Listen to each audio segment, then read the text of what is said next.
Rebirth of heartless angel, episode 3। New York, Manhattan. रात का वक्त। दूर आसमान में गगनचुंबी इमारतों की चमकती लाइट्स जो जमीन पर अपनी रोशनी बिखेर रही थी। रात के करीब 2 बज रहे थे। मैनहट्टन के एक सुनसान स्ट्रीट पर, जहां आमतौर पर रौनक होती थी, अब अजीब सी खामोशी पसरी हुई थी।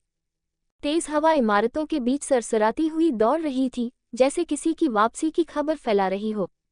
सड़क किनारे लगे हल्की झिलमिलाती स्ट्रीट लाइट्स अपनी पीली झिलमिलाती रोशनी से हल्का उजाला फैला रही थी। लेकिन उस रोशनी में एक परछाई धीरे धीरे आगे बढ़ रही थी। उसकी चाल ऐसी थी जैसे उसे किसी का डर न हो। हर एक कदम पीछे अपनी छाप छोड़ते जा रही थी। एक लड़की सर से पांव तक प्योर ब्लैक आउटफिट में लिपटी हुई। उसके पैरों में सधे हुए कॉन्फिडेंट कदम, चेहरे पर ब्लैक हुडी का गहरा साया, जिससे सिर्फ उसकी ठंडी नीली आंखों की चमक झांक रही थी। हाथ जैकेट की जेबों में छिपे हुए। चलते वक्त उसके चारों ओर की हवा में भी अजीब सा खौफ था। वो किसी तूफान की आहट थी, चुपचाप मगर खतरनाक। स्ट्रीट लाइट की रोशनी उसके चलते हुए जिस्म पर पड़ रही थी, और जमीन पर उसकी परछाई लंबी होती जा रही थी, डरावनी, ठंडी और रहस्यमयी। अचानक पीछे से एक आदमी की आवाज आई, जैसे उसने हद से ज्यादा पी रखी हो। उसकी आवाज लड़खड़ा रही थी। उसके कपड़े गंदे थे, आंखें लाल, और शराब की बदबू पूरे माहौल में फैल गई। हे बेबी, स्टॉप, उसने बेहूदगी से कहा और उस लड़की के करीब आने की कोशिश करने लगा। उसने उसे इग्नोर किया और आगे बढ़ गई। लेकिन वो विदेशी शराबी आदमी यही नहीं रुका। वो भी उसके पीछे पीछे आने लगा और उस लड़की को चिल्लाते हुए कहा, hey beautiful, walking alone at night, dangerous, don't you think, और are you looking for some company. उस आदमी के शब्द सुन उस लड़की के चलते कदम वहीं थम गए। उसने हल्के से मुड़कर उस शख्स को देखा, और कुछ पल उसका चेहरा देखने के बाद उसने हल्के से अपनी गर्दन टेढ़ी की और उसके चेहरे पर हल्की से मजाक उड़ने वाली स्माइल आ गई। उसने हल्के मगर मॉकिंग टोन में कहा, you think I am weak because I am alone. फिर थोड़ा रुककर, I'll dig your grave with your own bottle। उसने डेंजरस वे में अजीब से टोन में उस शराबी से कहा। उसकी बात सुन वो शराबी जो नशे में था, गुस्से से पागल हो गया। उसे ये काफी इंसल्टिंग फील हुआ। उसने गुस्से से उस पर चिल्लाते हुए कहा, You little BTCH, who the hell do you think you are? We broken girls like you। कहकर वो उसके तरफ अपने हाथ पे पड़ी शराब की बोतल से उसकी तरफ गुस्से से फेंका। लेकिन सामने खड़ी उस लड़की की गहरी ब्लू आइज अब डार्क होने लगी थी। उसने बिना किसी एफर्ट के उस बोतल को पकड़ लिया जैसे ये कोई बच्चों का खेल हो। एंड इसको TCH, TCH, TCH, wrong move, उद्धरण चिन्ह। बस अचानक से उस सर्बी के चिल्लाने की आवाज आई। वक्त जैसे थम सा गया, क्योंकि उस लड़की ने उसी बोतल से उस सर्बी के सर पर दे मारा, जिससे उसके सर से खून पानी की तरह बहने लगा। वो अपना सर पकड़े गुस्से से सामने खड़ी उस पतली दुबली लेकिन कहाट्रैंक लड़की को देख रहा था, जो धीरे धीरे उसके करीब बढ़ रही थी। उसकी हर चाल में अजीब सा खौफ मौजूद था, जिससे उस आदमी को कांपने पर मजबूर कर दिया। वो धीरे से उसके नजदीक आए और अपने पंजों के बल बैठे कर उसने बिना किसी रहम के उस आदमी के बालों को पकड़ा और वैसे ही खड़ा किया, जिसे उस इंसान की एक दर्दनाक चीख उस सुनसान सड़क पर गूंज उठी। उस लड़की के बस नीली आंखें ही देख रही थे, क्योंकि फेस मास्क से कवर था, और फिलहाल तो उन आंखों में अभी कोई इमोशन नजर नहीं आ रहे थे। उसने झटके से उस आदमी के सर को बेरहमी से पास के ही खंभे की तरफ दे मारा, और बस उस शराबी को चीखने तक का मौका नहीं मिला, और ऑन द स्पॉट उसकी वही डेथ हो गई। और सामने वो लड़की बिना किसी भाव के उस इंसान के डेड बॉडी को देख रही थी। वो ऐसे खड़ी थी जैसे उसे कोई फर्क ही नहीं पड़ता हो कि अभी अभी उसने किसी का बेरहमी से कत्ल कर दिया। न कोई डर, न कोई जज्बात। उसने सर्द आवाज में उस बॉडी को देखते हुए कहा, सी यू सून इन हेल। उसके फेस पर एक एविल स्माइल आ गई। उसने आराम से अपने पॉकेट से फोन निकला और एक नंबर डायल किया। दूसरी तरफ 2 रिंग जाने पर किसी ने फोन उठाया, और उधर से कोई कुछ कहता उससे पहले ही उस लड़की ने अपनी सर्द आवाज में ऑर्डरिंग टोन में कहा, come with in a minute. इतना कर उसने फोन कट कर दिया। वही कुछ देर बाद ही वहां एक ब्लैक रोल्स रॉयल आकर रुकी। उसके पीछे 3 बोगटी भी रुकी, जिसमें से बहुत सारे गार्ड्स बाहर आए और सर झुकाकर खड़े हो गए। पीछे वाले से एक 24-25 साल का लड़का जल्दी से बाहर आया और तुरंत उसके सामने जाकर बिल्कुल स्ट्राइट खड़ा हो गया और कहा, बॉस कार रेडी है। उसकी टोन बिल्कुल रोबोटिक साउंड कर रही थी। नजरें अब भी नीची थी, क्योंकि सामने खड़ी लड़की भले ही उम्र में उससे छोटी हो लेकिन थी बहुत खतरनाक और क्रूर। उसकी बात सुन उस लड़की ने बिना किसी रिएक्शन के बस सर हिला दिया और रॉयल कार की तरफ अपने कदम बढ़ाते हुए कहा, क्लीन दिस मेस, और सीधे अपनी कार की तरफ चल दी। पीछे खड़ा असिस्टेंट जो अब तक अपनी सांसें रोके खड़ा था, उसने तुरंत सामने पड़े डेड बॉडी को देखा और अफसोस से अपनी आंखें बंद कर ले। पता नहीं क्यों लोग इस डेविल को ट्रिगर करते हैं, शायद उन्हें नर्क में जाने की कुछ ज्यादा ही जल्दी होगी। अर्जुन ने मन में सोचा और एक बार तो उसकी बॉडी को देखकर वो भी कांप गया, क्योंकि सामने पड़ी बॉडी का सर इतनी जोर से उस खंबे पर मारा गया था जिससे उसका सर फट गया था। कोई नॉर्मल इंसान देखे तो सच में वो बेहोश हो जाए। बॉस, आप सच में क्रूर हैं, उद्धरण चिन्ह कहकर उसने मुड़कर एक बार जाती हुई उस लड़की को देखा जिससे बड़े बड़े लोग भी सामने खड़े होने से डरते थे। अर्जुन ने तुरंत एक गार्ड को कुछ इंस्ट्रक्शन दिए, जिसके बाद कुछ ही मिनटों में उस बॉडी का नमो निशान वहां से हट गया, जैसे कभी कुछ हुआ ही नहीं था। कुछ ही देर में सारी गाड़ियों का काफिला वहां से गायब हो गया। वहीं न्यूयॉर्क की सड़कों पर एक रोल्स रॉयल कार तेजी से आगे बढ़ रही थी, जिसके अंदर वही लड़की बैठी थे। कुछ देर बाद उसकी कार एक बहुत ही लग्जूरियस रेजिडेंटल एरिया में एंटर करती है। कुछ देर बाद उसकी कार एक लग्जूरियस पैलेस के डोर से एंटर करती है। अंदर एंटर करते हैं एक बड़ा सा फाउंटेन बीच में था और दोनों तरफ बड़े बड़े पेड़ थे। हर तरफ खूबसूरत लाइटिंग की हुई थी। प्योर मार्बल से बना वो डार्क विला खूबसूरत होने के साथ डेंजरस वाइब भी दे रहा था। हर तरफ स्पेशल ट्रेंटेड गार्ड्स मौजूद थे। सभी के यूनिफॉर्म पर एआर का यूनिक डिजाइन का सिंबल था जिसमें टाइग्रेस के खास झलक थी। सभी बॉडीगार्ड्स बहुत है स्ट्रांग और वेल ट्रेनेड थे, जो अकेले ही 50 लोगों को ऐसे है संभाल सकते थे। तभी एक बॉडीगार्ड जल्दी से सामने आया और कार के बाहर खड़ा हो गया। तभी उस कार के अंदर से 2 पतले पैर बाहर आए। उस लड़की के निकलते ही सभी ने सम्मान से अपनी सर झुका लिया। कार को ऐसे है चोर वो सीधे अंदर पैलेस की तरफ चली गई। उसका और इतना डेंजरस था कि किसी की नजरें तक उठाने की हिम्मत नहीं थी। कुछ ही देर बाद वो अपने लग्जूरियस रूम में एंटर हुई। उसके अंदर आते ही लाइट्स खुद ब खुद ऑन हो गई। पूरी रूम का दमचाकल ब्लैक एंड ग्रे कॉम्बिनेशन का था। उसने अपने जैकेट उतरी और सीधे काउच पर बेतरकीबी से फेंक दी और मिरर के सामने खड़े होकर कुछ पल अपना चेहरा देखा जो मास्क से कवर था। उसने हल्के से अपना मास्क उतारा और एक चेहरा सामने आया। ये कोई और नहीं बल्कि अनामिका थी, अनामिका राठौर, जो वक्त के साथ और भी खूबसूरत हो गई थी। बड़ी बड़ी घनी पलकें, छोटा सा खूबसूरत चेहरा, परफेक्ट ग्लॉसी लिप्स, बॉडी ऐसी कि बड़े बड़े मॉडल को भी पीछे छोड़ दे। खूबसूरती ऐसी जिसका कोई जवाब नहीं, कोई देखे तो नजरें हटाना मुश्किल हो जाए, और उस पर लंबी रेशमी बाल जो कमर तक लहरा रहे थे और सभी पर 4 चांद लगाती उसके डीप ओशन ब्लू आईज, जिसमें कई राज दफन हैं। उसकी आंखों अब पहले से भी ज्यादा खतरनाक हो गई है, जिसमें कोई इमोशन नहीं थे। वो एक तक अपने चेहरे को देखती रही। उसके चेहरे पर कुछ खून के चिन्ह पड़े थे, वो अलग ही खतरनाक वाइब दे रहे थे। एक्ने की उसके चेहरे पर तिरछी मुस्कुराहट तैर गई। एक ऊंची बिल्डिंग के मीटिंग रूम में गहरा सन्नाटा पसरा हुआ था। सामने है चेयर पर अनामिका आराम से बैठे हुए थी। उसके फेस पर मास्क था और ठीक उसके बगल में अर्जुन खड़ा था। उसकी गहरी नजरें रॉबर्ट पर टिकी हुए थे, जैसे अंदर थक झक रही हो। किसी को कुछ समझ नहीं आ रहा था कि अचानक उन लोगों को क्यों यहाँ बुलाया गया है, लेकिन पूछने की हिम्मत किसी ने नहीं की। रॉबर्ट विल्सन के चेहरे पर ठंडे पसीने की बूंद आ गई, लेकिन फिर भी अपने आप को काम रखने की पूरी कोशिश कर रहा था। अनामिका के फेस पर तिरछी मुस्कुराहट आ गई, जो मास्क के पीछे छुपे हुए थे। रॉबर्ट एक मक्कारी भरी मुस्कुराहट लिए कहा, AR, I hope we can start a fresh today. Merger के डॉक्यूमेंट्स फाइनलाइज्ड हैं, बस आपकी सिग्नेचर बाकी है। रॉबर्ट के मुस्कुराहट एक अनामिका ने कुछ पल उसे देखा, फिर वी टेबल पर रखे अपने पेन को घुमाते हुए कहा, डॉक्यूमेंट्स पढ़े मैंने, लेकिन जब पार्टनर ही असली न हो तो डील असली कैसे हो सकती है मिस्टर विल्सन। रॉबर्ट की मुस्कुराहट एक पल के लिए फिकी पर जाती है, जैसे उसने कुछ गलत सुन लिया हो।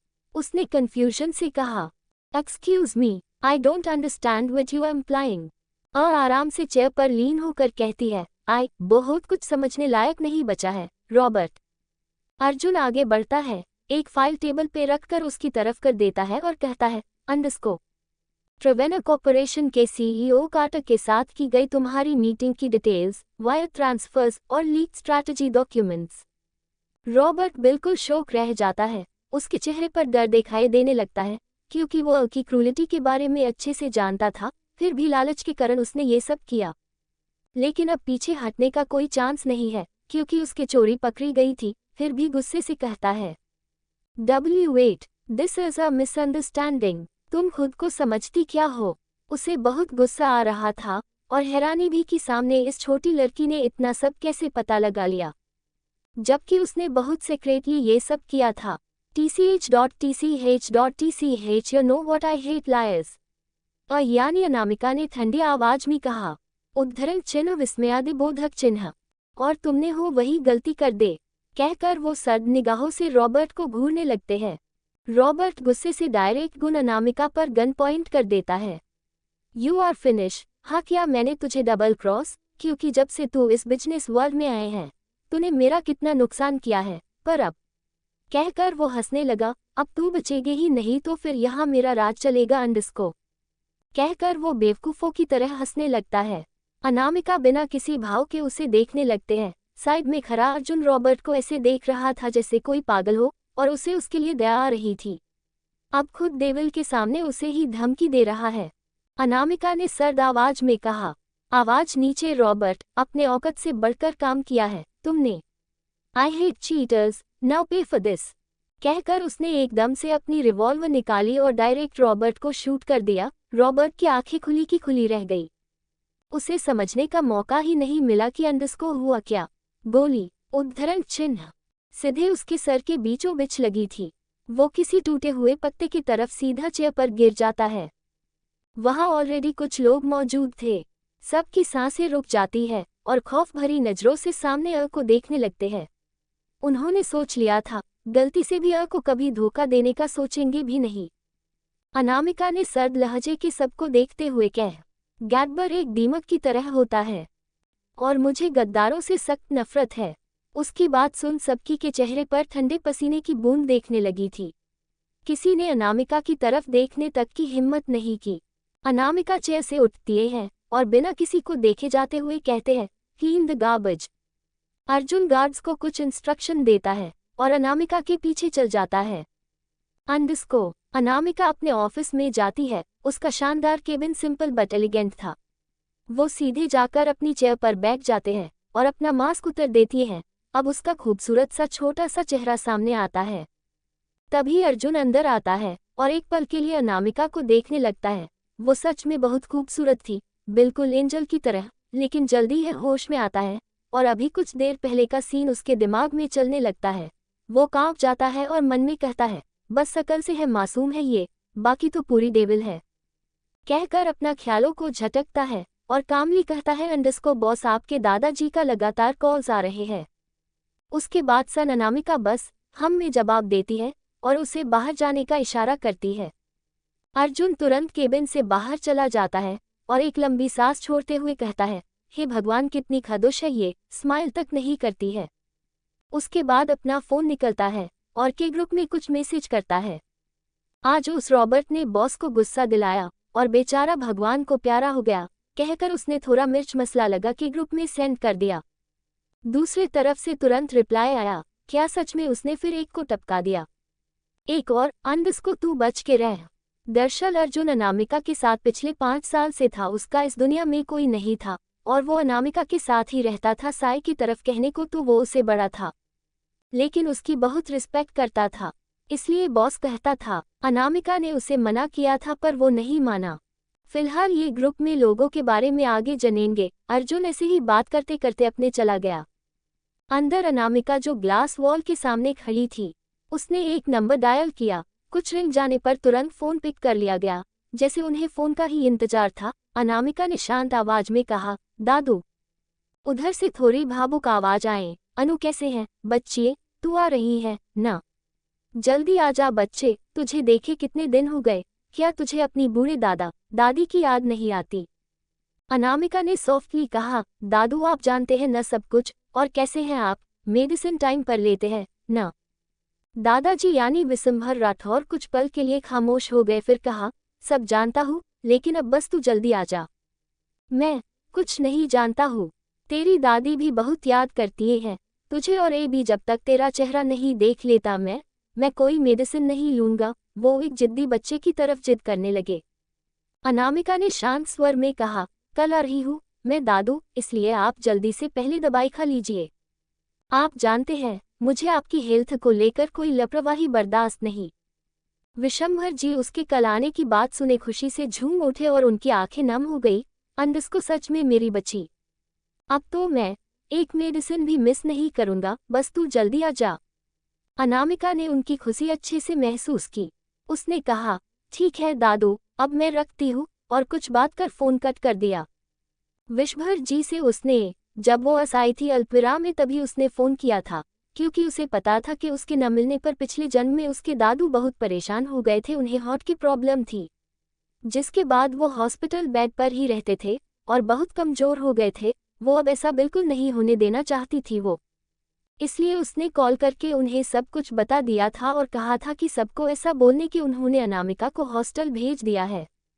इस बैग पर राठौर मेसियोन में बहुत हंगामा हुआ था कि बिना किसी पनिशमेंट और परमिशन के उसे बाहर भेज दिया। दादाजी ने कियारा के जान जाते जाते बची, वही कियारा का तो खुशी का कोई ठिकाना ही नहीं रहा। वो यही चाहती थी कि अनामिका यहाँ कभी आए ही ना। इन सब चीज़ों को सोचते हुए अनामिका के फेस पर कोई भाव नहीं थे। उसने पहले से ही सब कुछ प्लान कर रखा था। उसने कुछ सोचा और अर्जुन को बुलाया। अर्जुन कुछ देर में केबिन के अंदर आया तो अनामिका ने उसे कहा, जेट रेडी करो, हम 2 घंटे बाद इंडिया निकल रहे हैं। उसकी बात सुन अर्जुन ने हैरानी से कहा, पर बॉस हम तो कल जाने वाले थे ना? वो कंफ्यूज हो गया। अनामिका ने उसे एक नज़र देखा, उसकी नज़रें ही ऐसी थी कि अर्जुन चुप हो गया। उसे कभी कभी समझ नहीं आता था कि ये सामने बैठे लड़की इतना खतरनाक कैसे है। उसकी नज़रें ही काफ़ी थी इतना बताने के लिए कि अंडस्को आगे कोई और सवाल नहीं। अंडस्को वो तुरंत वहाँ से निकलकर अपने काम पर लग गया। अगर आज ही इंडिया जाना है तो कुछ चीज़ें क्लियर करने होगी। बिजनेस वर्ल्ड में ग्लोबल एंटरप्राइजेस की सीईओ के बारे में बहुत कम लोग जानते थे, लेकिन किसी ने उसका चेहरा नहीं देखा है आज तक। कुछ लोगों को छोड़कर ज़्यादा लोगों ने उसे देखा है। वो एक मिस्ट्री की तरह है सबके लिए, लेकिन का खौफ इतना है कि लोग उसे दुश्मनी लेने से पहले 100 बार सोचते थे। अंडस्को अनामिका ने खुद को देखते हुए अपनी शर्ट के बटन्स खोलने शुरू किए। तभी उसे फ़ोन का रिंग सुनाई दी, जो पीछे बैग पर पड़ी थी। उसने मुड़कर देखा, कॉल पर अर्जुन का नाम फ्लैश हो रहा था। उसने आराम से अपना ब्लूटूथ कनेक्ट किया और बस हम कहा। उधर से अर्जुन की सधी हुई आवाज़ आई, बॉस उस बॉडी को उसकी सही जगह पहुंचा दी गई है और वो रॉबर्ट विल्सन डील के लिए दुगने प्राइस की डिमांड कर रहा है, और खबर मिली है कि रॉबर्ट हमें डबल क्रॉस करने की कोशिश कर रहा है। आगे क्या करना है बॉस? आप कहे तो उसे उसकी सही जगह दिखा दे। अनामिका वैसे ही अपने शर्ट के बटन ओपन करके क्लोजेट के ओर जाते हुए कहती है, नोट दिस टाइम अर्जुन, शिकार करने का मजा तब आता है जब सामने वाला समझे कि उसने तो शिकारी को चकमा दे दिया है, पर कब वो शिकार बन जाए किसे पता। वेलकम मीटिंग फिक्स करो और आगे क्या करना है you know very well.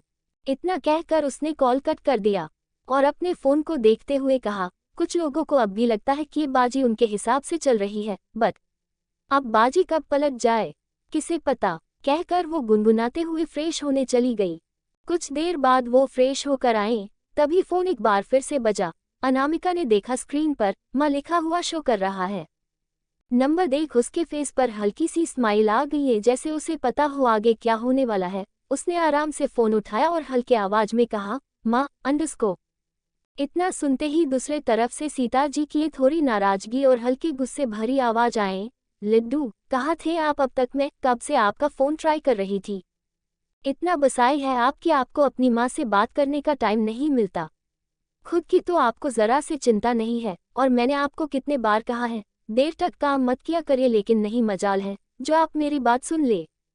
Anamika ने उन्हें बीच में रोकते हुए शांत आवाज में प्यार से के कहा, माँ मैं बिल्कुल ठीक हूँ, और फ़ोन साइलेंट पर था। सच में मैंने आपको कितने बार कहा है आप इतने देर वेट मत किया करो, सो जाया करो, लेकिन आप मेरी बात सुनते कहाँ है। बात करते हुए वो सामने लगे ग्लास वॉल के पास में आ गई थी। सीता जी ने थोड़े चिंता से कहा, मैंने भी आपको कितने बार कहा है, जब तक आपका फोन नहीं आ जाता मुझे नींद नहीं आएगी। चिंता लगी रहती है मुझे, माहू अपकी समझी आप। और ये बताए खाना खाया आपने? अनामिका ने कसकर अपनी आंखें बंद कर लिए जैसे उसकी चोरी पकड़ी गई हो। उसकी चुप्पी देखकर सीता जी उस पर भड़कते हुए बोली, मतलब अपने खाना तक नहीं खाया है? हे भगवान, क्या करूं मैं, इस लड़की का खुद का ध्यान तक रखना नहीं आता, हर समय बस बिजनेस बिजनेस चलता है इसके दिमाग में। आखिर आप इतनी लापरवाही क्यों करती हैं? माँ सॉरी, आज थोड़ा लेट हो गया, मैं अभी जाकर खा लेती हूँ, आप चिंता मत करिए और आराम से सो जाए। और गुड नाइट माँ, कहकर जल्दी से उसने कॉल कट कर दिया। वो चाहे कितने भी पत्थर दिल हो, पर सीता जी के सामने उसकी एक नहीं चलती थी। उनके डांटने में भी अलग ही प्यार झलकता है, लेकिन फिलहाल उसकी माँ उस पर भड़की हुई थी। अगर उसने कॉल नहीं कट किया होता तो आप उसको बहुत कुछ सुनने को मिलता और आचे क्लास लगती। खैर, कॉल काटने ने बाद वो आराम से ग्लास वॉल से सामने फैले अंधेरे को देखने लगे। 5 साल बीत गए थे। इन 5 सालों में बहुत कुछ बदल गया था। वो अब पहले जैसे मासूम नहीं रही थी। उसने खुद को पूरी तरह से बदल लिया था और आज वो इतनी कामयाब और पावरफुल थी कि उसके सामने बड़े बड़े माफिया तक अपना मुंह खोलने से पहले 100 बार सोचते थे। इन 5 सालों में उसने अपनी बलबूते पर अपना खुद का एम्पायर खड़ा कर दिया था। वो चेहरे पर जो हल्की सी मुस्कुराहट आती थी उसके, बस उसके परिवार और कुछ खास लोगों के सामने, बाहर के दुनिया के लिए वो वैसी थी, हार्टलेस जिसके पास दिल नहीं है। खैर, उस सन्नाटे को चीरते हुए उसका फोन रिंग किया, जो एक प्राइवेट नंबर से था। उसने बिना देखे फोन कॉल उठाया और कहा, और सर्द आवाज में कहा, बोलो शेरा _ सामने से शेरा, जो अनामिका के लेफ्ट हैंड था, उसने कहा, बॉस काम हो गया है और राठौर कॉर्पोरेशन के अंदर के हालात फिलहाल कुछ ठीक नहीं है। वो हमारे साथ कांटेक्ट करने की कोशिश कर रहे हैं। बॉस, उन्हें अब तक नहीं पता कि ग्लोबल एंटरप्राइजेस के सीईओ कौन है।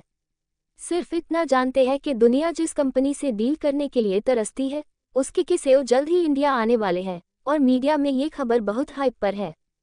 अनामिक ने तिरछी मुस्कुराहट के साथ कहा, वही तो शेरा, असली शिकार तब होता है जब शिकारी दिखाई भी ना दे। फिर थोड़ा रुककर बालकनी के ग्लास पर अपने हाथ से हल्की लाइंस बनाते हुए कोल्ड वॉइस में कहा, ग्लोबल एंटरप्राइजेज एक नाम नहीं, एक मिथ है, और मिथ्स का दर्द सच्चाई से ज्यादा गहरा होता है। कुछ लोग समझ रहे हैं कि अगर हमसे एक डील मिल गई तो उनका फ्यूचर सिक्योर हो जाएगा, पर उन्हें ये नहीं पता कि उनका फ्यूचर अब मेरे ब्लूप्रिंट में लिखा जा चुका है। शेरा ने कहा, वो खुद हमसे कांटेक्ट करने की कोशिश कर रहे हैं, कहीं भी एक छोटी सी एंट्री मिल जाए इस होप में। मीडिया में तो एंटरप्राइजेस का नाम रोज हेडलाइन में है। अनामिका तीखे स्वर में, नजर रखो शेरा, बस 2 दिन और फिर। इंटर कहकर वो रुक गई। एक अजीब सी हंसी उसको चेहरे पर फैल गई। दूसरी तरफ शेरा के चेहरे पर पसीने की बूंद चलकने लगी। अनामिका ने आगे कहा, लेकिन पहले थोड़ा क्यूरियोसिटी फैला दो कि मैं इंडिया आने वाली हूँ। बस हिंट दो, नाम नहीं, बाकी उनका मीडिया का भूखा दिमाग अपना काम करेगा।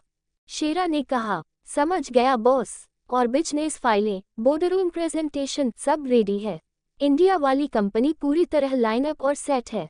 अनामिका कोल्ड स्माइल के साथ कहा, गेम शुरू होने वाला है शेरा, लेकिन याद रखना, इस बार हर मूव सिर्फ मेरी सोची हुई होगी, और राठौर, उनके पास सिर्फ एक ऑप्शन होगा, या तो घुटने टेक दे या मिट्टी में मिल जाए, लेकिन मेरे तरीके से। कहकर उसने कॉल कट कर दिया और सामने फैले गहरे अंधेरे की तरफ बिना किसी भाव के देखते हुए कहा, अंडस्को जल्द मुलाकात होगी। कहकर उसका और हद से ज्यादा डार्क हो गया। लिविंग हॉल में हंसी की गूंज सुनाई दे रही थी, जैसे किसी बात का जश्न मनाया जा रहा हो। हॉल में बहुत लोग मौजूद थे। कुछ हाई सोसाइटी के औरतें आपस में बातें कर रही थी। तभी उनमें से एक मोटी औरत ने कहा, मिसेस राठौर, आप सच में बड़ी लकी है कि आपकी कियारा जैसे प्यारी बेटी है, जो इतनी टैलेंटेड है और थॉटफुल भी। दूसरे औरत ने कहा, हाँ मिसेस वर्मा सच कह रही है, ये सब तो उनकी की गई परवरिश का कमाल है। जो इतनी अमेजिंग और खूबसूरत बेटी है आपके पास, मैं दावे से कह सकती हूँ, जिस घर के वो जाएगी ये खुशहाली ही लाएगी।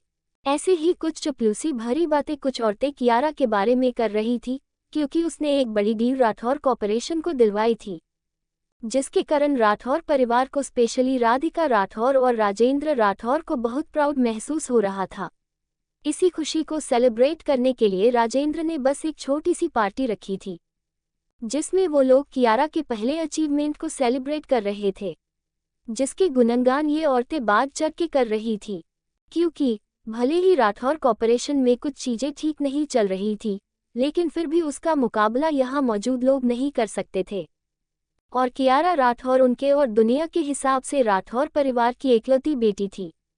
सो ऑफ कोर्स अगर उसका रिश्ता यहाँ किसी से जुड़ जाए तो ये फायदे का सौदा है।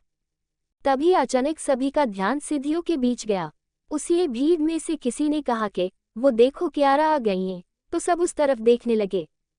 पार्टी में कुछ बिजनेस पार्टनर मौजूद थे, जिनके साथ उनके बेटे भी आए हुए थे, और सभी राजेंद्र जी से मिल रहे थे। सभी लड़कों की नज़र कियारा पर अटक गई थी। सीढ़ियों पर कियारा खड़ी थी, चेहरे पर दुनिया भर की मासूमियत का नकाब ओढ़े, लाइट मेकअप और हल्के पर्पल कलर के गाउन में वो सुंदर लग रही थे, पर उसकी आंखों में घमंड, चालाकी और मक्कारी की चमक अगर कोई गौर से देखे तो जरूर दिखाई दे सकती थी। पर यहाँ तो सब एक जैसे ही थे। उसका चेहरा ऐसा था कि कोई भी आसानी से धोखा खा जाए। फिलहाल उसके दोनों तरफ उसके भाई यानी राघव राठौर और रेहान राठौर मौजूद थे, जिन्होंने बड़े प्यार से उसका हाथ थामा हुआ था, जैसे वो कोई नाजुक फूल हो। नीचे सारे गेस्ट सभी कियारा को ही देख रहे थे, जिसे कियारा को अलग ही सुख को मिल रहा था। वो ये कितनी सुंदर लग रहे हैं। सच में कियारा सबसे अलग है और कितनी मासूम है। उनमें बिल्कुल घमंड नहीं है और कितनी टैलेंटेड है। कियारा के कानों में भी सभी की बातें घूम रही थी, जिसमें सिर्फ उसका जिक्र था, जिसे उसके फेस पर हल्की मुस्कुराहट आ गई। उसने मन में कहा, बेवकूफ लोग, मासूम और मैं, सच में। और मन ही मन हंस दी, लेकिन चेहरे अब भी वैसे ही मासूम एक्सप्रेशन थे। प्रिंसेस चले अंडस्को, राघव ने उसका हाथ थामते हुए कहा। उसे अपनी प्यारी बहन से बहुत प्यार था। हो भी क्यों न, बचपन से ही उसे नाजो से पाला था उसने, उस पर अंधा विश्वास था उसे अंडस्को। वो दोनों भाई उसकी बहुत केयर करते थे। कियारा ने उनकी बात पर हल्के से सर हिला दिया। वो धीरे धीरे नीचे आए और सभी उसे कंग्रेचुलेशन कहने लगे, जिसका रिप्लाई कियारा बहुत अच्छे से दे रही थे। तभी कामिनी उसके पास आए और उसे गले लगा कर कहा, कंग्रेचुलेशन मेरी प्यारी बच्ची, चलो सबसे मिलबती हूँ मैं तुम्हें। उसके बाद वो सबसे कियारा को मिलवाने लगी और सभी उसकी बहुत तारीफ कर रहे थे। बहुत लोगों ने उसे अप्रोच किया। वही दूर से ये सब देख रहे राजेंद्र और राधिका दोनों कियारा की कामयाबी से खुश थे और उन्हें बहुत प्राउड फील हो रहा था।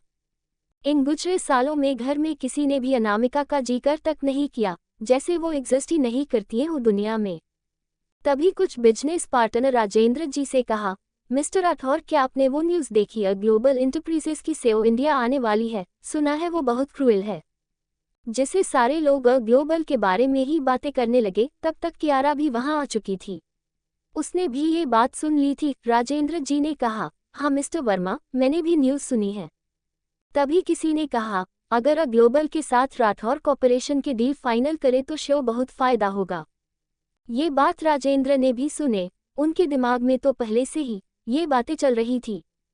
उन्होंने कियारा को देखा और कहा, प्रिंसेस, अगर आपको इस कंपनी में इंटर्नशिप भी मिल गई ना, तो आपका करियर के लिए बहुत अच्छा होगा। कियारा ने मन में अलग की खिचड़ी पक रही थी। उसने कहा, जी डैड, इतनी बड़ी वर्ल्ड वाइड कंपनी के साथ कौन नहीं काम करना चाहेगा। और ये सच भी था। जिस तरीके से बीते कुछ सालों में कंपनी ने बिजनेस वर्ल्ड में कदम रखा था, तब से वो ऊंचाइयों पर जाता जा रहा था और आज इतना आगे था कि इंडिया क्या एशिया के 9 कंपनी में से एक था, जिसमें काम करने का सपना कियारा का भी सपना था। वो अपने ख्यालों से बाहर आए और पोलाइट टोन में कहा, डैड, मैं पूरी कोशिश करूंगी, आखिर ये मेरा भी सपना है। उसकी ये बात सुन वहां मौजूद लोगों में से कुछ ने कहा, मिस्टर राठौर, आप सच में बहुत लकी है कि आपकी इतनी समझदार और टैलेंटेड बेटी है। कियारा बेटा जरूर बहुत आगे जाएगी। उसके बाद सुन राजेंद्र जी हल्का सा मुस्कुरा दिए। उन्होंने कियारा के सर पर प्यार से हाथ फेरा। कुछ देर बाद पार्टी खत्म हो गई थी, जिसके बाद सभी हॉल में बैठे थे। कियारा राघव के पास बैठी और सभी से बातें कर रही थी। तभी हॉल में दादा दादी आए और कियारा को उन सब के बीच अपनी पोती की जगह देखकर उनका खून खौल उठा। लेकिन अपने बेवकूफ़ बेटों और पतर के अंधे विश्वास को देखकर वो कुछ नहीं बोले, क्योंकि उन्हें पता था ये बेवकूफ़ लोग उनकी बात सुनेंगे ही नहीं। वो सबको इग्नोर करके जाने लगे। तभी कियारा की नज़र उन पर पड़ गई। वो जल्दी से उठी और उनके पास आ गई और मासूम से चेहरा बनाकर बोली, दादाजी, दादी माँ आप ही पार्टी में क्यों नहीं आए? मैं कब से आपका इंतजार कर रही थी, क्या आप मुझे आशीर्वाद नहीं देंगे? कहकर दादाजी का हाथ पकड़ लिया, जिसे दादाजी को बहुत गुस्सा आया। उन्होंने कठोर लहजे में कहा, ए लड़की दूर रहो हमसे। समझिए, ये जो नाटक तुम करती रहती हो ना, वो इन बेवकूफ़ लोगों को दिखाओ, समझी? कहकर उन्होंने कियारा का हाथ झटक दिया, जिससे कियारा लड़खड़ाकर 2 कदम पीछे हट गई और अपने आंसू भरी आंखों से उन्हें देखने लगी। उसके आंसू देखकर सभी को बहुत बुरा लगा। राजेंद्र ने कहा, पापा वो तो बस आपसे पूछ रही थी, आप क्यों नहीं आए, वो आपसे बहुत प्यार करती हैं। उसके बाद सुन दादी जी ने अपने बेटे को गुस्से से देखा और बीच में कहा, नालायक, मुझे समझ नहीं आता, तू इतना अंधा कैसे हो गया है जो इस घटिया लड़की का नाटक नहीं देखता तुझसे। और तुम मेरी बात ध्यान से सुन लो, हम तुम्हारे कोई दादा दादी नहीं है, समझी? हमारी एक ही पोती है, अनामिका राठौर। सुना तुमने? पता नहीं तू किसका गंदा खून है, जिसे ये लोग सड़क से उठाकर मेरी फूल से बची के जगह ले आए। वही अनामिका का नाम इतने दिनों बाद सुनकर सभी एक पल के लिए जम गए। ये नाम वो तो जैसे भूल ही गए थे। राजेंद्र जी और राधिका जी एक पल के लिए ठिठक गए। उसके आंखों के सामने एक 11 साल के लड़की का मासूम चेहरा घूम गया।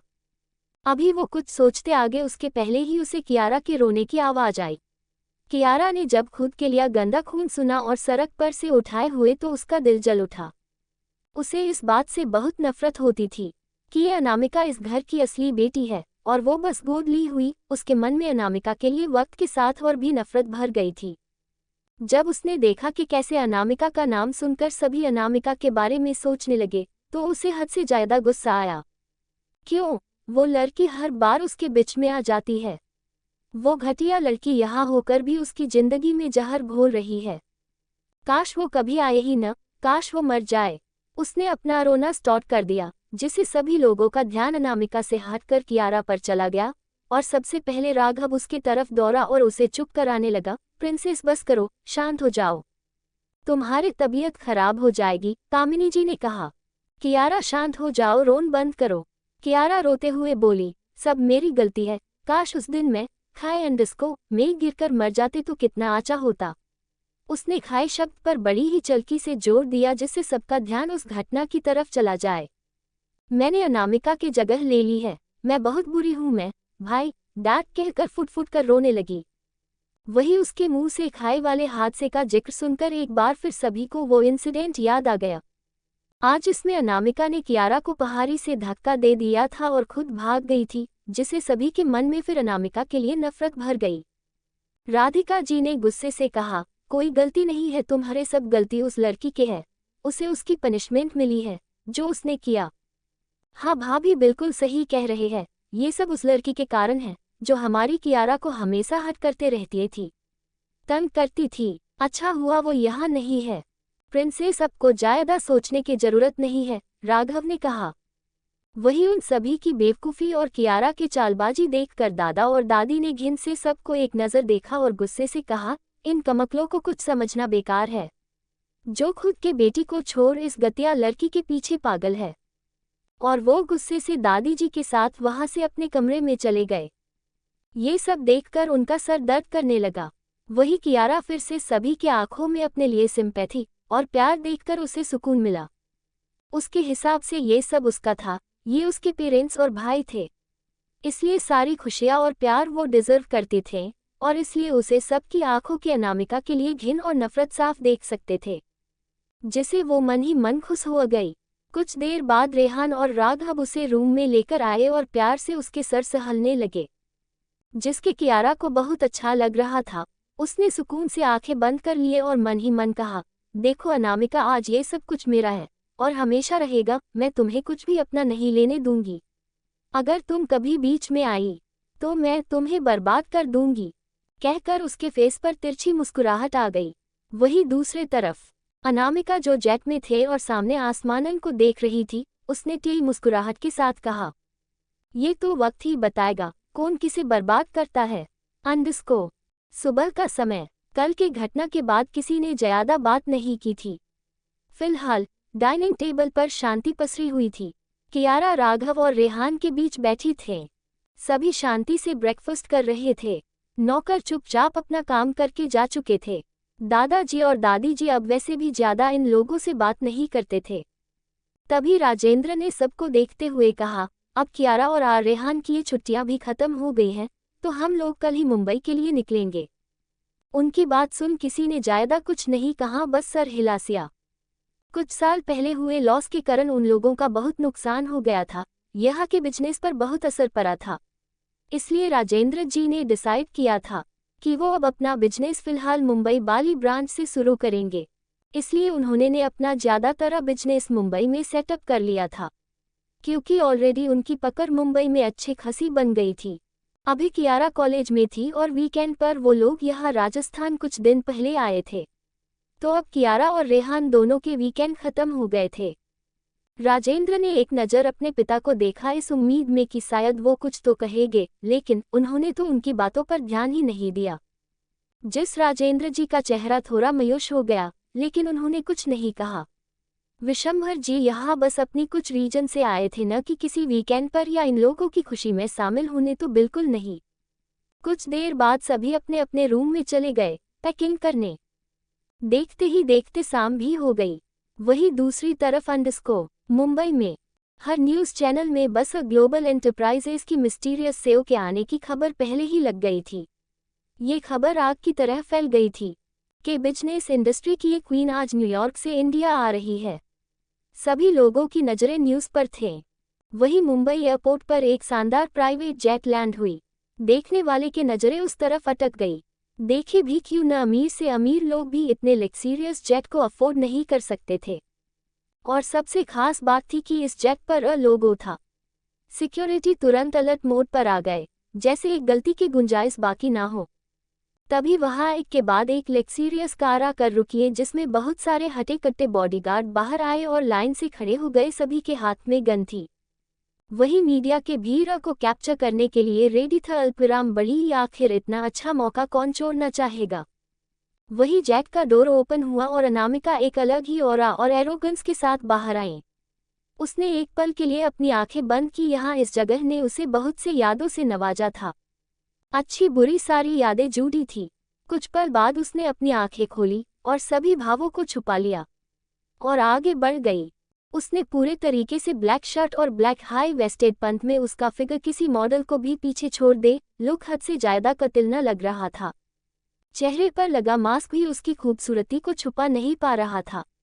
वो उसी तरफ आंखों पर ब्लैक गॉगल्स लगाए ग्रेस के साथ नीचे उतरी और बिना किसी पर ध्यान दिए अपनी कार की तरफ बढ़ गई। अर्जुन भी उसके पीछे ही था। इधर मीडिया उसकी एक झलक कैप्चर करने के लिए पागल से हो गई थी। बस एक फोटो उनकी चैनल की टीआरपी बढ़ाने के लिए काफी थे। लेकिन अनामिका के बॉडीगार्ड उसे एक ढाल की तरफ प्रोटेक्ट कर रहे थे और अनामिका का ऑरा भी ऐसा था कि लोग उसके करीब जाने से भी डरते थे, इसलिए ज्यादा नजदीक नहीं जा सकते थे। खैर, अनामिका जैसे ही अपनी कार के नजदीक पहुंची, तभी उसके सामने एक शख्स जो वहां सभी बॉडीगार्ड से अलग था, सामने सर झुकाए रेस्पेक्टफुली टोन में कहा, वेलकम बॉस। ये शेरा था, अनामिका का राइट हैंड और सबसे भरोसेमंद लोगों में से एक। मुंबई से सारी बिजनेस को यही देखता था अनामिका के एब्सेंस में। अनामिका ने हल्के से सर हिला दिया और शेरा ने कार का गेट खोला और अनामिका बैक सीट पर बैठ गई। सामने सीट पर शेरा और पैसेंजर सीट पर अर्जुन बैठा हुआ था। अनामिका ने सोफे से सर टिकाया और अपनी आंखें बंद कर ले। बस एक शब्द कहा, घर चलो अंडस्को। उनके बात सुन शेरा ने कार आगे बढ़ा दी। वही दूर एक कमरे में एक शख्स बड़े गौर से टीवी पर चल रहे इस न्यूज़ को बेहद गौर से देख रहा था। उसका चेहरा ठीक से देख नहीं रहा था, क्योंकि पूरा कमरा में बस उस स्क्रीन की रोशनी ही चमक रही थी। उसकी सेक्स आंखों में अजीब सी चमक और गहराई थी और होठों पर मिस्टीरियस स्माइल बनी हुई थी। उसने अजीब तरह से अपनी गर्दन पर हाथ फेरा और उसकी गहरे नज़रें अभी भी न्यूज़ पर टिकी उस लाइव वीडियो में थी जहां से अनामिका बाहर आई हुई थी। वो बस एक तक स्क्रीन को घूरे जा रहा था, जैसे उसे इसी का इंतजार हो। अचानक उसके चेहरे पर एक मिस्टीरियस स्माइल उभरी, जो मास्क के अंदर रह गई। वही कार में अर्जुन बार बार शेरा को देख रहा था, जिससे शेरा को चिढ़ मच रही थी। उसने घूरकर अर्जुन को देखा तो अर्जुन ने अपने दांत दिखा दिए और शरारती लहजे में कहा, कैसी हो मेरे शेरू। शेरा ने दांत पिसते हुए कहा, मुंह बंद करो, नहीं तो यहीं से नीचे फेंक दूंगा मैं तुम्हें, समझे। अर्जुन का मुंह बन गया। फिर भी उसने शेरा को चिढ़ते हुए कहा, क्या फायदा इतना शान जैसा होने का, तुझमें एक लड़की तो पत्ती नहीं है। मुझे देखो, लड़कियां पागल हो जाती है मेरे हैंडसम चेहरे को देखकर, और एक तुम हो। शेरा का दिमाग खराब हो गया था। अर्जुन हमेशा शेरा को चिढ़ाया करता था, उसे बड़ा मजा आता था उसे चिढ़ाने में। वही शेरा उसकी बेवकूफ़ी भरी बात सुनकर उसका सच में मन कर रहा था कि उसको यहीं से उठा के फेंक दे। अर्जुन यही नहीं रुको, उसने पहले बैक मिरर से पीछे देखा। अनामिका हेड रेस्ट से सिर टिकाए थी। उसने एक राहत की सांस ली और शेरा से कहा, क्या तुमने वो मैसेज पढ़ा जो मैंने भेजा था। शेरा ने उसे इग्नोर करना कहीं समझा और कहा, अगर तुम अब चुप नहीं हुई तो मैं बॉस को पिछली बार वो फाइल वाली बात बता दूंगा। उसकी बात सुन अर्जुन के चेहरे दर्द से पीला पड़ गया। वो तो ये बात भूल ही गया था। कुछ दिन पहले एक प्रोजेक्ट में अनामिका ने उसे कुछ काम दिया था, लेकिन उससे कुछ गड़बड़ हो गई थी, तो उसने डर से शेरा से हेल्प मांगी थी, जिसे शेरा ने पहले तो इनकार की, लेकिन फिर उसकी बात मान गया और उसकी हेल्प की थी, साथ ही और धमकी दे दी कि अगर उसने अब उसे फालतू का तंग किया तो वो अनामिका को सब कुछ बता देगा, उसके कांड के बारे में, जिससे अर्जुन ने उसकी बात उस समय मान ली थी। उसकी शक्ल देखकर शेरा को बड़ा मजा आ रहा था। अब अर्जुन बिल्कुल चुपचाप बैठ गया। वही पीछे बैठे अनामिका की आंखें जरूर बंद थी, लेकिन उसका ध्यान चारों तरफ था। उसने अपनी आंखें खोली और एक नज़र उन दोनों को देखा, फिर विंडो के बाहर देखने लगी। उसके दिमाग में बहुत सारी चीजें एक साथ चल रही थी। देखते ही देखते कुछ समय बाद ही उनकी गाड़ी रायचल मैंशन के अंदर एक के बाद एक एंटर की।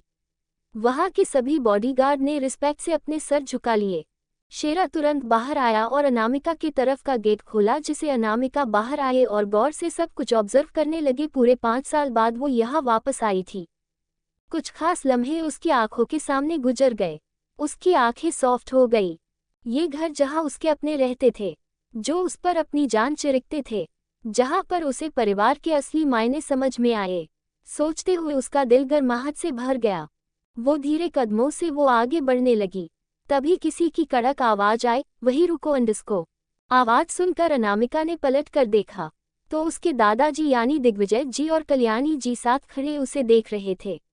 अनामिका को देखकर उनकी आंखें भीग गई। बहुत मिस किया था उन्होंने अपनी एकलौती पोती को।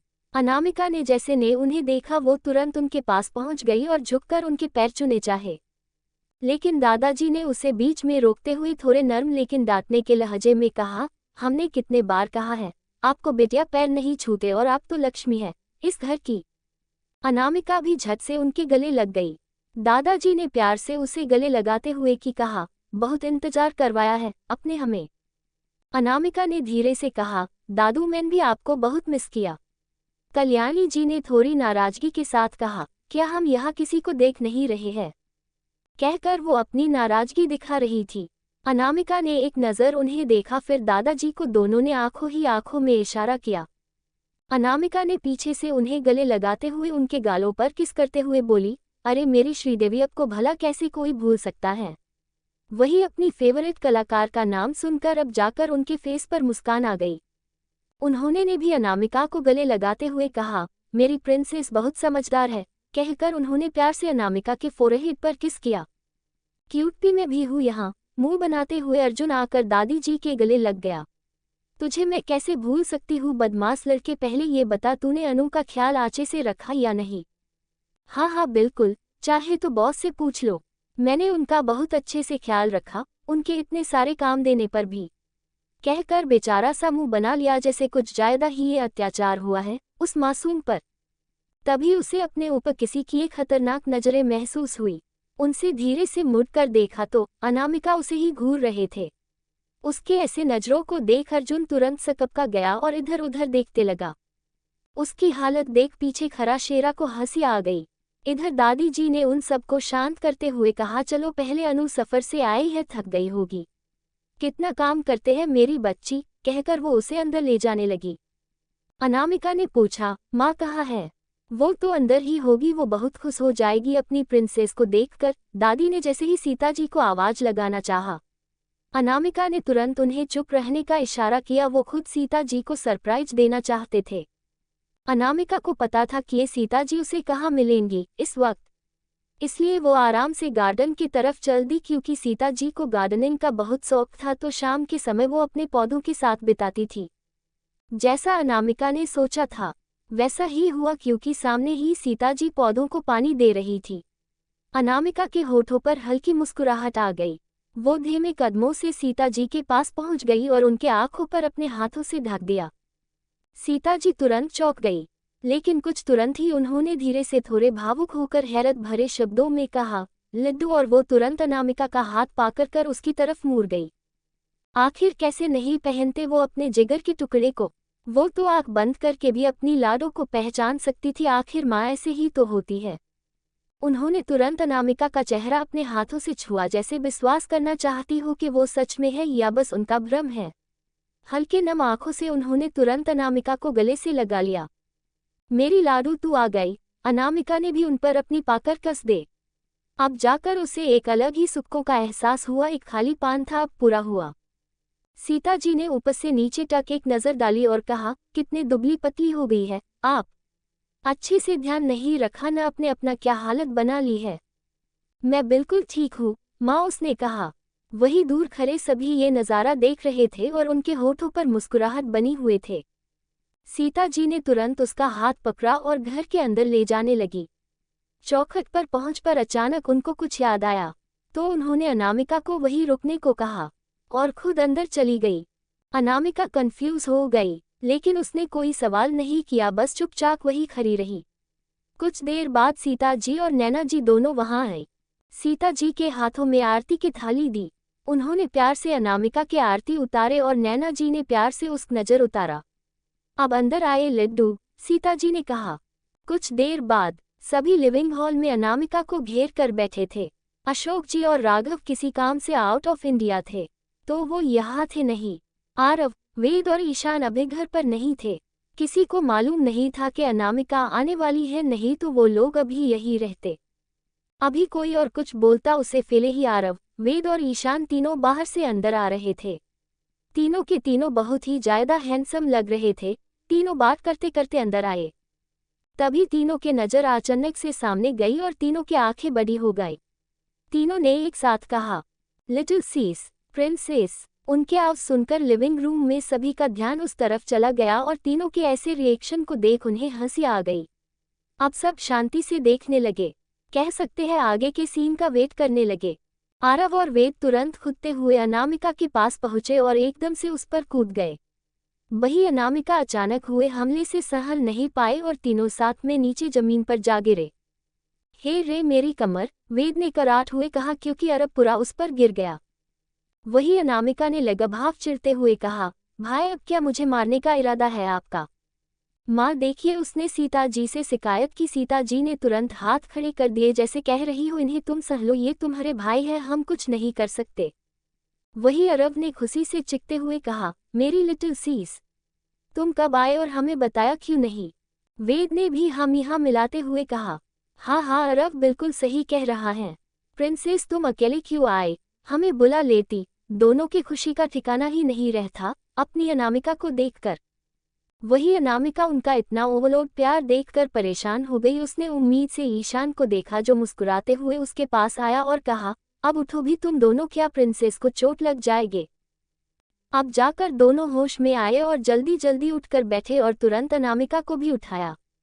तभी ईशान ही दोनों को साइड हटाया और अनामिका के पास जाकर प्यार से उसे गले लग लिया और उसके सर पर हाथ फेरते हुए कहा, प्रिंसेस कैसे हैं आप?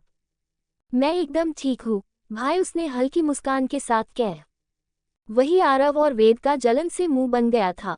ऐसे ही हंसी मजाक और थोड़ी नोक-झोंक के साथ सभी ने अपना डिनर कंप्लीट किया, जिसके बाद आरव, वेद, ईशान और अनामिका अपने फेवरेट स्पॉट यानी सभी टेरेस पर बैठ गए।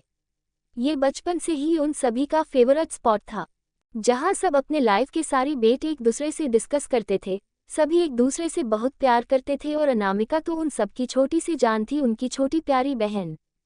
आज भी वो लोग वही बैठे थे। तभी अरव को एक शरारत सूझी। उसने झट से अपना फोन निकला और सबको देखते हुए कहा, क्यों ना एक ग्रुप फोटो लिया जाए। उसकी आंखों में चमक देखकर सभी को समझ आ गया कि अरव जरूर कोई शरारत करने वाला था। हुआ भी ऐसा, उसने बहुत सारे ग्रुप पिक्स लिए और सीधा वो पिक्स अक्षत को भेज दिया। उसके इस हरकत पर अनामिका ने सर हिला दिया, जैसे उसे पता हो एक आगे क्या होने वाला है। वहीं दूसरी तरफ मुंबई के बड़े से स्टेडियम में काफी सारे लोग या कहे फैंस मौजूद थे। पूरा स्टेडियम बाहर से अंदर तक लोगों से भरा था। भीड़ काफी ज्यादा थी, जैसे लोग किसी के लिए पागल हो गए हो। बड़ी बड़ी लेड स्क्रीन चारों तरफ लगी थी। हर तरफ कैमरास, लाइट्स की चकाचौंध फैली हुई थी। तभी अचानक से सभी एक साथ एक ही सुर में चिल्लाने लगे, एडी एड मुंबई स्टेडियम। रात का वक्त, लाखों की तादाद में लोग स्टेडियम में जमा थे। फैंस जिसमें लड़के हो या लड़कियां, सभी की तादाद बहुत थे। बाहर तो पुलिस की टीम भी थी, कहीं भगदड़ न मच जाए। तभी अचानक से सारी लाइट्स ऑफ हो गई और एकदम से स्टेज पर स्पॉटलाइट्स फ्लैश हुई। जहां एक शख्स खड़ा था, उस शख्स को सामने खड़े देख जैसे भीड़ आउट ऑफ कंट्रोल ही हो गई और लगातार एडी एडी नाम की आवाजें वहां गूंज उठी। वो शख्स धीरे धीरे चलते हुए सामने की ओर आने लगा। उसके हाथ में एक खूबसूरत सा गिटार था, जिसके एज पर एडी बड़ी ही खूबसूरती से लिखा हुआ था। तभी उसके हाथ गिटार पर पड़े और एक धुन सभी को सुनाई दी। पूरी भीड़ अचानक शांत हो गई थी, जैसे उसके नेक्स्ट एक्शन का इंतजार कर रहे हो। तभी उस शख्स ने अपने गिटार से एक धुन बजाई, साथ ही गाने लगा डिस्को सॉन्ग, वजह तुम हो, कैसे कहूँ इश्क में तेरे, कितना हूँ बेताब मैं, आंखों से आंखें मिला के चुरा लूं तेरे ख्वाब में। गुना 2। एकदम से स्पॉटलाइट उसके चेहरे पर पड़ी और सभी की सांसें लगभग थम गई हो। वो शख्स यानी एड था, वो द फेमस सिंगर रॉकस्टार इतना हैंडसम था जैसे भगवान ने खुद उसे फुर्सत से तराशा हो। घनी पाल के माथे पर बिखरे उसके मेसी ब्लैक हेयर, पतले हल्के डार्क होठ, हल्की वियर्ड, कुल मिला के कतई जहर था बंदा। ब्लैक रिप जीन्स के हाथ, वाइट टी शर्ट और ऊपर से ब्लैक जैकेट के साथ ब्लैक कस्टम मेड शूज। लड़कियां तो लड़कियां, लड़के तक उसकी चार्मिंग पर्सनालिटी के कायल हो गए थे, उसे निहारने में खो गए। एड ने अपना चेहरा हल्का झुकाया हुआ था और आंखें बंद थी। फिर उसने कहा, अंडस्को मेरे साए हैं साथ में, यारा जिस जगह तुम हो, मैं जो जी रहा हूँ, वजह तुम हो, वजह तुम हो, X2। इसी के साथ उसने अपने आंखें खोली और अपनी नशीले सिल्वर आंखों से सभी की तरफ देखा और गाने लगा, है ये नशा, यह है जहर, इस प्यार को हम क्या नाम दें, इस प्यार को हम क्या नाम दें, कब से अधूरी है एक दास्तां, आजा उसे आज अंजाम दें, तुम्हें भूलूं कैसे मैं, मेरी पहली खता तुम हो। उसके आवाज में अलग ही जादू था, जिसमें सभी खो गए और खुशी से झूम उठे।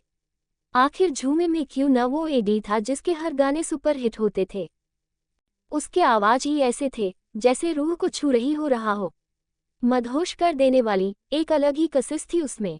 क्या जाने तू मेरे इरादे, ले जाऊंगा सांसें चुरा के, दिल कह रहा है गुनहगार बन जा, बड़ा चैन है इन गुनाहों से आगे लेस दैन, मैं गुमशुदा सी रात हूँ, मेरी खुशनुमा सुबह तुम हो। इन लफ्जों को कहते हुए उसकी आंखों में अलग ही जुन्नू दिख रहा था। अब एड बिल्कुल स्टेज के सामने खड़ा था और गिटार पर उसकी खूबसूरत उंगलियां जैसे नाच रही थी। सामने मौजूद लड़कियां जैसे उसके एक बार देखने भर से लगभग पागल हो गई थी। किसी के हाथ में रेड रोजेस थे तो किसी के हाथ में कुछ और। मैं जो जी रहा हूँ, वजह तुम हो, वजह तुम हो, X2। इसी के साथ उसने अपना गाना खत्म किया। तभी भीड़ चिल्लाने लगी, वंस मो एडी। कुछ लड़कियां तो जोर जोर से आई लव यू बोल रही थे, कुछ ने पोस्टर्स उठाए थे, कुछ स्टेज के नीचे से सेल्फीज ले रहे थे। एड उन सबको देख बस हल्का सा मुस्कुरा दिया। उसके मुस्कान तो लाखों दिलों को धड़कनों को रोकने के लिए काफी थे। कुछ लड़कियां तो वही बेहोश हो गई थी, जिन्हें उठाकर दूसरे तरफ ले जाया गया। खैर कुछ देर बाद कंसर्ट खत्म हुआ और एड बैक स्टेज पर पहुंच गया था। वो सीधे अपने वैनिटी रूम में गया, जो बहुत ही लग्जरियस था। एड ने अपनी गिटार एक तरफ रखे और एकदम से सोफे पर आकर फेल कर लेट गया। एड यानी Advik Oberoi, the youth sensation, Rockstar जिसके पीछे लोग पागल हैं, म्यूजिक इंडस्ट्री का बादशाह, आवाज ऐसे कि लोग पागल हैं इनके पीछे। थोड़ा स्वीट, आरोगेंट, एक्स्ट्रॉर्डिनरी, हैंडसम हद से था वो। अपनी मन की करने वाला।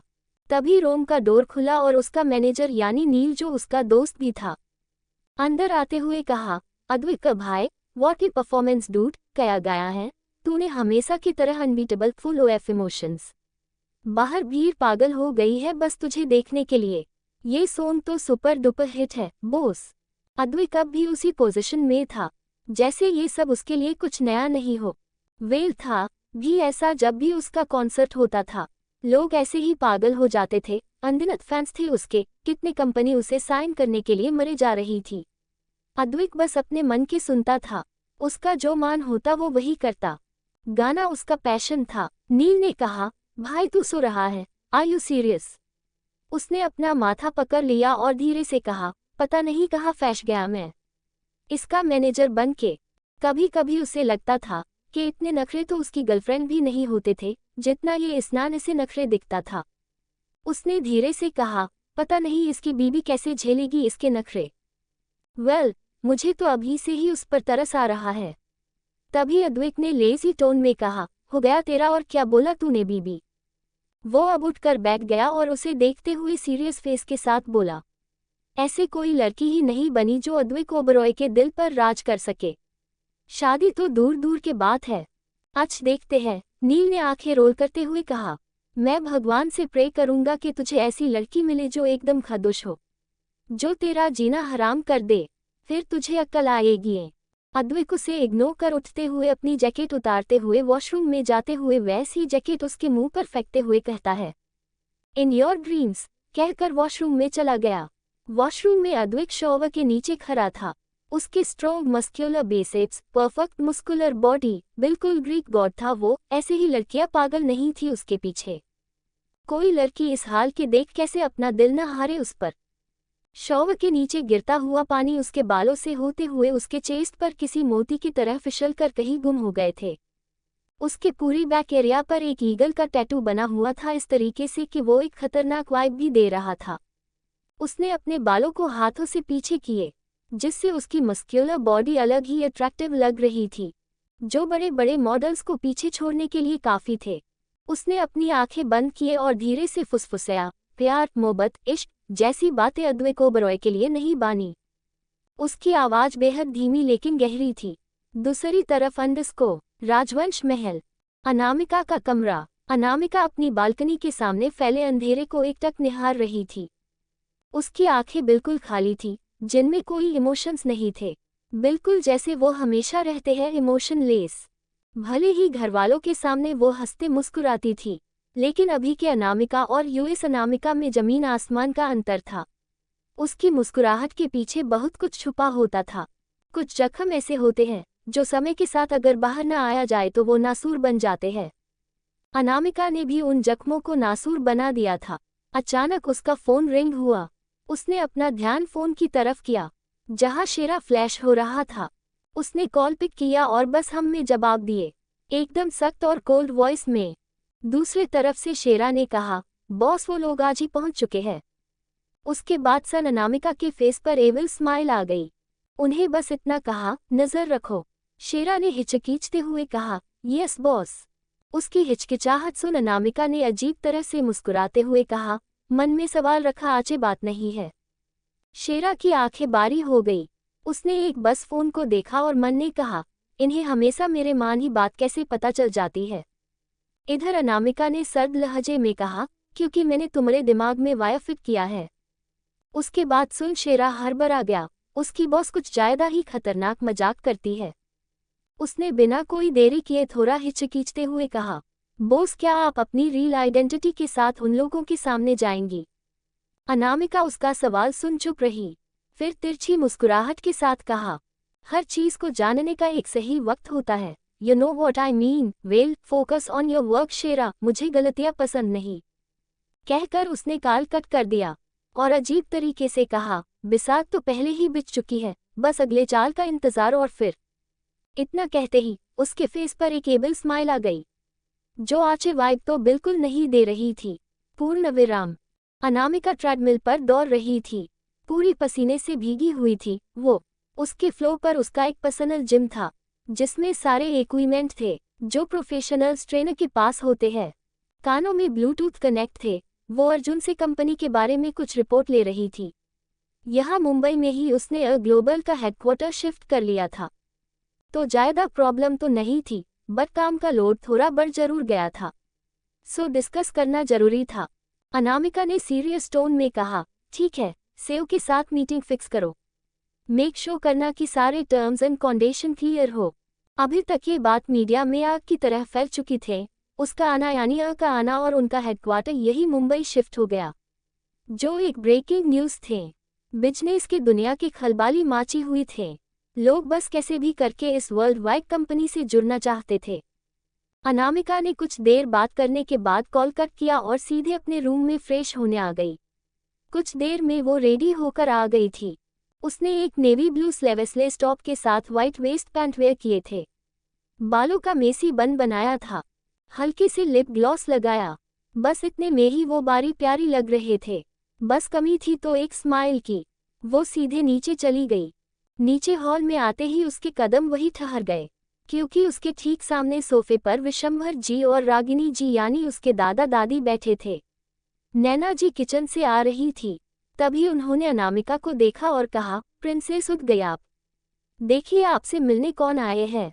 अनामिका तो बस एक टक सामने अपने दादा दादी को देख रही थी। वही नैना जी की आवाज़ सुन विशंभर जी ने पलटकर अनामिका को देखा और वही जम गए। यही हाल रागिनी जी का भी था। देखते ही देखते उन दोनों की आंखें नम हो गई। आखिर 5 साल बाद वो अपनी पोती को देख रहे थे। इतने करीब से उन्होंने तो उसका बचपन पहले ही मिस कर दिया था। उन्होंने धीमी आवाज में कहा, प्रिंसेस। अनामिका भी अब तक उनके सामने आ गई थी। वो भी थोड़ी इमोशनल हो गई थी।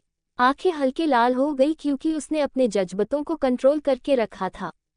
लेकिन आंखों से ही पता चल रहा था कि वो अपने दादू दादी को देखकर क्या फील कर रही है। विशंभर जे ने हल्के से अपने बहे फैला दी और बस अंडस्को अनामिका का सब्र जवाब दे गया। वो जल्दी से बिना देर किए उनके गले लग गई। उसके आंखों के सामने एक मंजर गुजर गया, जहां वो कियारा की कैद में थी। तब एक उसके दादाजी ने ही थे जिन्होंने उसे ढूंढने की बहुत कोशिश की थी। कियारा के शब्द उसे आज भी बहुत अच्छे से याद है। जब अंडस्को फ्लैशबैक, कियारा ने कसकर अनामिका के बालों को पकड़ा हुआ था और उसने दांत पिसते हुए बड़ी ही घटिया तरीके से कहा था, तेरा वो बुद्धा दादा, वो साला बुद्धा, उसे तो अपनी पोती के अलावा कुछ देखता ही नहीं है। TCH TCH TCH। लेकिन मेरी प्यारी दीदी अंडस्को फिर थोड़ा झुक कर कहा, उसका भी अच्छा इंतजाम किया है मैंने। एक के तो पैर वैसे भी कब्र में है, यानी तेरी दादी वो बुधिया अंडस्को। आह! अनामिका जोर से चीख उठी क्योंकि कियारा ने उसका बाल पर अपनी पाकर कस दी और कहा, उसे तो मैं रोज जहर देती हूँ क्योंकि मुझे उस बुधिया के मुंह से बार बार घटिया और मनहुष सुन के मेरे कान पक गए। दीदी सच बोल रहे हूँ कसम से अंडस्को। और बचा तेरा बुद्धा दादा, इसे तो मैंने ऐसा जहर दिया है कि बस कुछ ही दिनों का मेहमान है वो और किसी को पता भी नहीं चलेगा। कब राम नाम सत्य हो गया, कहकर पागलों की तरह हंसने लगी। जानती हो क्यों? क्योंकि उन दोनों ने कभी मुझे अपनी पोती नहीं माना। मैंने बहुत कोशिश की अल्पविराम है लेकिन नहीं मजाल है जो उन दोनों ने कभी मुझे प्यार से देखा हो। और तो और अपने हिस्से की सारी प्रॉपर्टी उन्होंने तुझ जैसे भिखारी और बेवकूफ़ के नाम कर दी। कहकर बेरहमी से अनामिका के सर को सामने पड़ी टेबल पर पटक दिया जैसे वो कोई सामान खिलौना हो उसका। Flashback and. प्रिंसेस, कहाँ खो गई आप बच्चे? अचानक से अनामिका अपने ख्यालों से बाहर आई। वो अभी भी विशंभर जी के गले लगी हुई थी। उसके पकड़ बहुत मजबूत थे, जिसे विशंभर जी अच्छे से फील कर सकते थे। उन्हें लगा शायद उनकी प्यारी पोती भावुक हो गई है। उन्होंने ने ज्यादा ध्यान नहीं दिया। अनामिका ने अपनी आंखें वैसे ही खोली। अब उसकी आंखें हद से ज्यादा डार्क लग रही थे। उसने एक बार फिर से अपनी आंखें बंद की और अपने एक्सप्रेशन नॉर्मल किए और धीरे से कोमल आवाज में कहा, दादू। विशंभर जी ने उसके सर पर प्यार से हाथ फेरते हुए थोड़े भावुक आवाज में कहा, कितने बड़ी हो गई है मेरी गुड़िया, इतनी सी थी अंडस्को। तभी रागिनी जी ने अनामिका को अपने तरफ किया क्योंकि उनके पति तो खुद ही बस अपनी बच्चे से मिल रहे थे, उन्हें भी मिलना था अनु से। रागिनी जी ने उसके चेहरे को अपने हाथों में थामते हुए कहा, कैसी है आप? क्या आपको मेरी याद नहीं आती है? क्या आप अब अपने बूढ़े दादा दादी को भूल गई है? क्या हम इतने बुरे हैं? कहते कहते उनका गला रुंध गया। वही हॉल में सभी पहले से ही मौजूद थे। विशंभर जी पिछले ढेर घंटा पहले ही आए हुए थे, लेकिन अनामिका अभी तक नीचे नहीं आई थी। इसलिए वे दोनों बेसब्री से अपनी पोती का इंतजार कर रहे थे। दरअसल विशंभर जी और दिग्विजय जी ये दोनों ही क्लासमेट थे और अच्छे दोस्त भी। लेकिन बहुत सालों पहले ही उनके बीच बातें बंद हो गई थी, उतनी नहीं होती थी। लेकिन जब 5 साल पहले अनामिका राजवंश पैलेस आई थी और जब अशोक ने अनामिका के बारे में दिग्विजय जी को बताया, तभी उन्हें पता चल गया था कि ये उनके दोस्त की ही पोती है। सच जानने के लिए उन्होंने सबसे पहले विशंभर जी को कॉल किया। उस समय विशंभर जी ने पहले से ही अनामिका को ढूंढ रहे थे। अनामिका के बारे में तब उन्होंने सारी बातें, उसके साथ क्या क्या हुआ, सब कुछ बता दिया कि उनके अपने उसके साथ कैसा बिहेव करते हैं। जिसके बाद उन्होंने अपने दोस्त से वादा लिया कि वो अनामिका का ख्याल अपनी पोती के जैसे रखेंगे। लेकिन विशंभर जी तो पहले से ही अनामिका को अपनी पोती मान चुके थे, इसलिए उन्होंने विशंभर जी को बता दी कि अशोक अनामिका को अडॉप्ट कर लेना चाहता है। जिससे विशंभर जी पहले तो चौंके, फिर उन्हें राहत और अलग ही सुकून मिला और वो थोड़े निश्चित हो गए कि उनकी पोती सही हाथों में है। उसके बाद तो अनामिका ने भी खुद ही उन्हें कॉल किया था।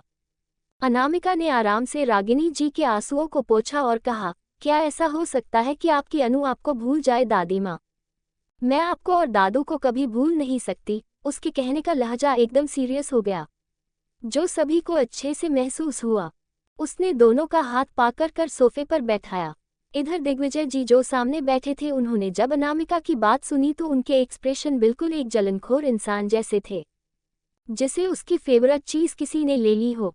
उसने हक से अनामिका का हाथ पकड़ा और अपने तरफ बैठाते हुए थोड़ी जलान से कहा, प्रिंसेस, क्या आप भूल गई है कि मैं आपका फेवरेट दादू हूँ, न कि ये? उसकी ऐसे बातों और अनामिका को अपनी तरफ ऐसे खिंचने से विशंभर जी कर आंखें छोटी हो गई। उन्होंने कहा, वो फिर मेरी पोती है, बाद में तेरी समझा जलकुकरा कहीं का। आज भी हरकतें वैसी ही है, इस बूढ़े की कहकर मुंह बना लिया। और वही सब ने अपना सर पीट लिया। इस घर के सभी मर्दों को एक अलग ही लेवल की जलन होती थी अनामिका को लेकर। वो एक दूसरे से भी जलते थे और दूसरों से भी। इनके इस अनकंडीशनल प्यार के कारण अनामिका भी कभी कभी स्पीचलेस हो जाती थी। अभी भी अनामिका बस स्पीचलेस हो गई। विशंभर जी और रागिनी जी ने एक दूसरे को देखा और मुस्कुरा दिया। उनके पोती को कितना अच्छा परिवार मिला था, जहां उसके खुद के माँ बाप को वो याद तक नहीं, और कहा यहाँ दूसरे होकर भी इन लोगों ने अनामिका को इतना प्यार दिया जो शब्दों में बयां करना मुश्किल है। उन्हें अलग ही खुशी हो रहे थे और थोड़ा दुखिर भी थे कि उसके घरवालों ने अपनी खुद की इकलौती बच्ची को दूसरों के लिए ठुकरा दिया। तभी सीता जी ने कहा, चलिए ब्रेकफास्ट रेडी है, लाडो को भी भूख लगी होगी। उसके बाद सुन सभी डिनिंग टेबल पर पहुंच गए। अशोक जी और अक्षत दोनों एक इम्पोर्टेंट प्रोजेक्ट के लिए बाहर गए थे, इसलिए वो अभी इंडिया नहीं आ सकते थे। वो आना भी चाहते थे, पर अनामिका ने ही उन्हें मना कर दिया था कि पहले वो काम कंप्लीट कर ले, क्योंकि वो तो अब मुंबई में ही थी। उसके जिद करने पर दोनों वहीं रुक गए। आरव और वेद दोनों सुबह ही अनामिका से मिलकर निकल चुके थे, उन्हें कुछ इम्पोर्टेंट काम था। सभी लोगों ने अपना ब्रेकफास्ट कंप्लीट किया। दादाजी ने कहा, प्रिंसेस आप कब वहाँ आएंगी? बच्चे, हम चाहते हैं आप कुछ दिन राठौर पैलेस में यानी अपने दादा दादी के घर रहे, जो आपका कर घर है। उन्होंने उम्मीद से उसे देखते हुए कहा। रागिनी जी ने भी आस भरी नजरों से उसे देखते हुए कहा, आएंगे ना आप? वही राठौर पैलेस का नाम सुनकर सभी के भाव बदल गए। सभी को उन घटिया लोगों के बारे में अच्छे से पता था। सीता जी को एकदम से चिंता ने घेर किया। वो कैसे उन घटिया लोगों के सामने अपनी फूल से बच्चे को भेज सकती थी अकेले? वही जिसके बारे में वो लोग सोच रहे थे, वो तो खुद ही हार्टलेस थी, जो खुद में ही एक आग है, जिसे भला कौन नुकसान पहुंचा सकता था। बेल उसे नुकसान पहुंचाने की सोच भी रखने वाले अच्छे अच्छे दुनिया को अलविदा कब का कह गए थे। खैर, किसी ने कुछ नहीं कहा, क्योंकि अनामिका जो डिसाइड करेगे सब उसके साथ थे। अनामिका ने उसके नजरों को खुद पर महसूस करते हुए कहा, मैं आऊंगी दादू, जरूर आऊंगी। फिर धीरे से आफ्टर कुछ लोगों को उनके किए की सजा भी तो देने जरूरी है, कहकर उसके होठों के कोने ऊपर की तरफ मुड़ गए। लेकिन किसी के देखने के पहले ही उसने अपने एक्सप्रेशन नॉर्मल कर लिए। लेकिन दिग्विजय जी के तेज नजरों ने उसके वो मुस्कुराहट देख लिए, और वो भी बस हल्का सा मुस्कुरा दिए, जैसे उन्हें बहुत अच्छे से पता हो कि उनकी पोती खुद ही चलता फिरता खतरा है। कुछ देर बाद विश्वभर जी और रागिनी जी खुशी खुशी राठौर पैलेस के लिए निकल गए। उन्हें अपनी पोती के आने की तैयारी भी तो करनी थे, जिसमें देरी वो बिल्कुल नहीं करना चाहते थे। उन्होंने इस दिन का बहुत बेसब्री से इंतजार किया था कब उनकी पोती अपने घर आए। इधर अनामिका ने सीता जी और नैना जी को गले लगाया। नैना जी से कहा, छोटी माँ मेरे लिए आप अपने हाथ के गुलाब जामुन बना कर रखना, मैंने आपके गुलाब जामुन को बहुत मिस किया है।